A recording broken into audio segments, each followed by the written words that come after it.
Hey everyone, and welcome to Almost Cancelled. I'm Peter, that is Connor, and we are going to talk about No Tomorrow, which is a new show from the CW.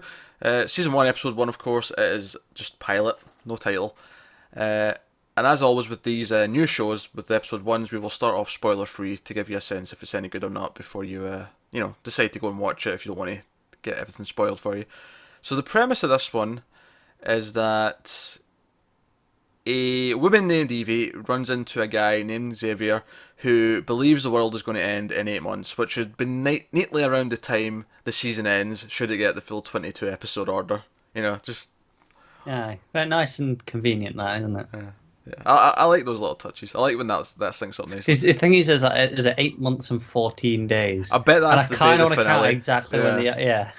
That said, though, they might not know that exactly yet because they have breaks and they, Yeah, I don't think they map out the exact dates of the episodes that far in advance. I don't think so, but But for this one, they might go out of their way to make it hit. yeah, Yeah. Awkward three week break before the finale, just so it hits on that day. yeah, I wouldn't put it past him. But yeah, so he believes the world's going to end in 8 months, and as a result, he has quit his job and he is living life to the fullest. He is doing. He's got a bucket list essentially, but it's Yeah, not even essentially. That's exactly what he's got. He's got a bucket list of things that he's always wanted to do, and he's doing them. And they sort of fall for each other because she's very reserved. We see that she has like her pens are all organized by color in her drawer. She's very. I don't want to say uptight because she's not like an uptight person personality wise. Like she doesn't seem unpleasant to be around, but she's organized. yeah reserved. Yeah, Yeah, I will say though, this isn't a spoiler, but at one point in this episode, she does say that she loves lists, which I've never connected to a human being more. do you know what? That's connection is kind of my biggest problem with this. It's like she is an awful person. Okay. What like you give me this main like first episode? She's not a good like.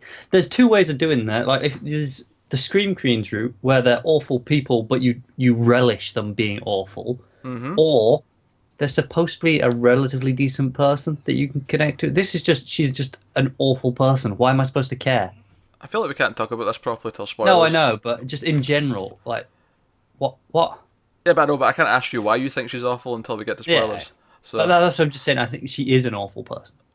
all right, I didn't come away feeling that overly, but fair enough. I didn't dislike the show. I mean, it's very like trust CW to give us a very optimistic, upbeat show about the apocalypse. Although it's not really about the apocalypse because obviously they want a season 2, and but the funny thing is I think the first episode already set up how it'll continue without it because it's more about them doing their bucket list than it is really about the world ending.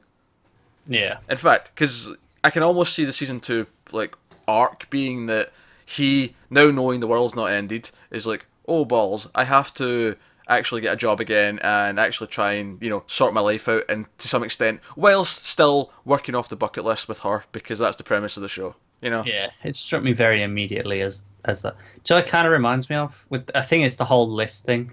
My name is Earl. But much less cynical. Yeah, less cynical, a CW version of My Name Is Earl. Everyone's way more attractive. Yeah, exactly. Dear. I will say this though, it did make me chuckle a few times, and I did think that the two leads had chemistry, Mm.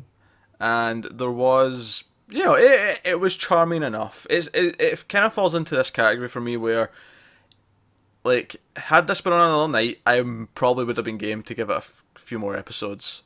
But because it's on Tuesday night, and Tuesday night already is packed with shows, it's kind of just, it's the same reason why we're not doing more episodes of This Is Us, because we didn't think that was bad. In fact, you actually quite liked it.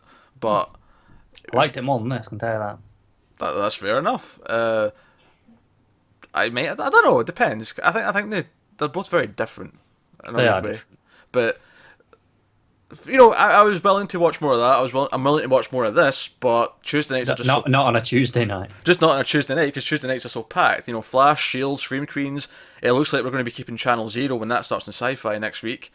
So There's, the standard to get added to a Tuesday night roster at this point for us is like, So high. it's up there. You have to come and really impress us, and I thought this was fine. I actually I would recommend checking it out. I think it's charming. It has a mostly sort of upbeat sort of attitude where I thought it was easy to watch. I didn't think it dragged or anything like that. Certainly elements of it were predictable, sure, but there was also one or two things. That's also a pilot, to be fair, though. Yeah, but there was one or two elements that were kind of unique and surprising. I don't know. I didn't have a problem with it. I thought it was fine. Yeah, it was fine. Don't get me wrong. I don't think it was bad, but I don't think it was anything particularly great either. It's just one of those. It's just. I think this has an audience that it'll appeal to, and they will love it. Probably. I really feel that. It's certainly not badly made. I just don't really think it's for me. I will say I was really surprised to see Ted McGinley pop up. He played our dad, and most people will probably know him as the second husband for the neighbour on Married with Children. I don't know if you ever watched Married with Children. No. Yeah, it's just a fun, nice sitcom if you ever want a absurd, like, cartoony thing where they're clearly not real people and they're all awful. It's one of those. It's one of those. Yeah. I'm down. Yeah. I mean, it's old school because it's it's multi-camera laugh track, but it's a good time. Katie Seagal's the mother on it as well. So. Oh, cool. But the reason why I laugh seeing him now is because in the last few years he's become a bit of a laughingstock to me, because of a movie he did. It was an over-the-top Christian Christmas film called Christmas with a capital C. Now, I've never seen the movie, but I have seen the trailer like 30 times because I show it to everyone every chance I get. I'm amazed you've never shown me this. I think it's because I think it was like a year before I met you, and it just, because there was two movies, I think they were from the same company. One was Christmas with a capital C, which is about Ted McGinley and his family getting upset because this awful atheist moves into his small town and starts to, like, change Merry Christmas to Happy Holidays. Oh, that sounds fantastic. And then the other one was See Me Dance, but again, it was the letter C, See Me Dance. And it was about a ballet dancer who gets cancer, I think, but then, like, the devil shows up and, like, it's another Christian film about, fighting the spirits of evil. But they both look amazingly awful. I want to watch them. Yeah, you should check out the trailers. I recommend checking out the trailers for this too. I went on a tangent, but it's because Ted McGinley showed up, and all I could think about was him seeing the Happy Holiday sign, and, like, it's him saying, "What's that?" And then his buddy goes, "Yeah, apparently it suits everyone," and he goes, "It doesn't suit me." American Dad did an episode like that. Where and then it turned into a massive time travel thing where they got taken over by Russia. It's fantastic. Oh, I love that trailer so much. It's so awful. But anyway, back to No Tomorrow. Yeah, I thought it was kind of delightful. I think that's the word for it. If you want a delightful show it's lighthearted and has a simple premise, I think you'll enjoy it. Well, I mean, one day if I hear like this ends up having a really good like sort of story arc later, I will happily go back and binge watch it. Fair enough. I'm not sure I'd bother, but it's just one of those that even if I thought it was good, I just don't know if I'd bother. But it's not bad. It depends really on like if it develops into more than what it is right now. Because right now it's like a fun little premise. It's pretty simple. If it develops beyond more than that, I will say there's a sort of little. It's not a post-credit scene, but there's a little sort of stinger scene at the end that I thought was kind of out of place with the rest of the episode, but I'll talk about that more in spoilers. Maybe if the apocalypse did happen and then it was about them trying to do stuff in after the apocalypse, that would get me to come back and watch. If that was season 2, if it actually happens, that's how you get me to come back and watch more. I'll give you this: it would be a real game changer of a season 2. Basically, take Aftermath, but have them doing their bucket list in that world for season 2. That's how you get me to come back. It's an idea.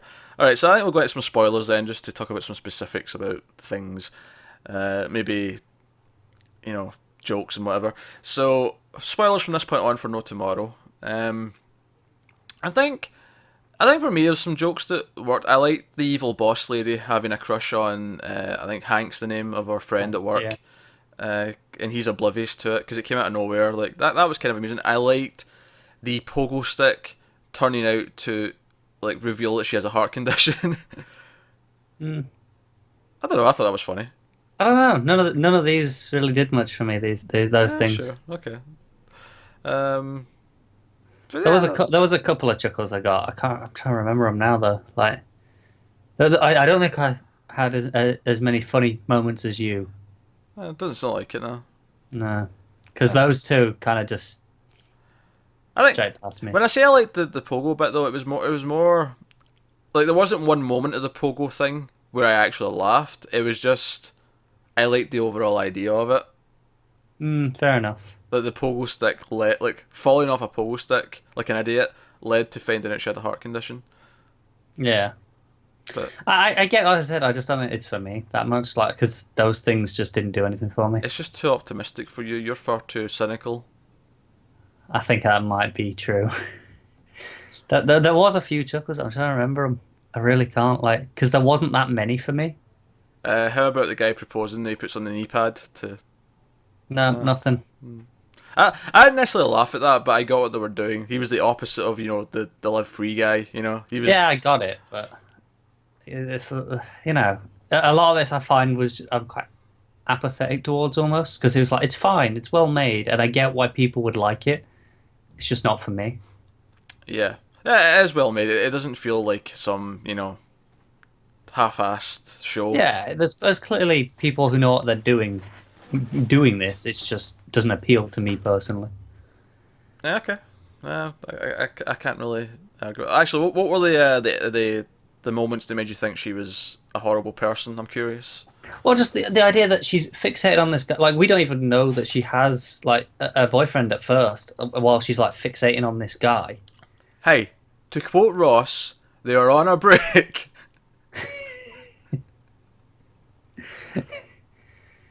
I mean, it just seems very like throwing him aside all of a sudden for this. Yeah, no, I get what you mean, but I don't know. Like, at least the first thing on our list, to be fair, was tell him the truth. Don't get me wrong, that's a redeeming quality. But it's like, oh, he's proposed to her, and she's like, I'll think about it, and then she goes and sleeps with the guy immediately. Okay, sure. But I think the whole point of her being in that position where she's sort of stringing him along is more to do with the fact that she lets herself get boxed into all these situations because she's supposed to be doing this and supposed to be doing that, Yeah, maybe. And that's the whole reason why this guy appeals to her, why Xavier appeals to her, is because he offers like something different to that, where she can be a bit more free and do what she wants and be spontaneous. And I get that. It just made her feel unlikable to me. maybe this is where I'm more evil, because I was like, he talks too quiet, get rid of him. I was wondering why there was subtitles at first. I was like, I don't really, maybe I just had it turned up too loud. But Yeah, no, I definitely couldn't hear him. So you definitely had it up loud. I did have it on my headphones and up quite loud. I literally only was like, that's all I heard. Yeah. If it wasn't for the subtitles, I'd have no idea what he said. Fair enough. So I think that's just you with the expensive headphones on and That might cranking be. up. But then obviously he speaks normally anyway, like as well. Like Yeah. it was only like that one scene where he was really quiet, and then like one other line, and then the rest of it was like, no, he's fine. He's clearly got a thing going with that barmaid though. He's going to move on. He'll be just fine. I mean, probably, but that's not the point. I don't know. Anything else you want to bring up before we? No, don't think so. All right, I don't think I've got anything else. Check it out. You might enjoy it. It's not a bad show. It's certainly. Yeah, even me, who clearly isn't as into it as people would say, yeah, you should probably check it out. If you like this sort of thing, it might be your sort of comedy. You'd probably enjoy it.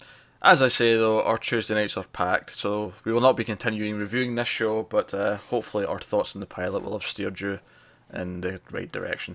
So let us know what you thought of the pilot in the comments below, like and subscribe and all that stuff. Get us on Twitter at mild_fuzz. Thanks for watching, guys. We'll see you next time.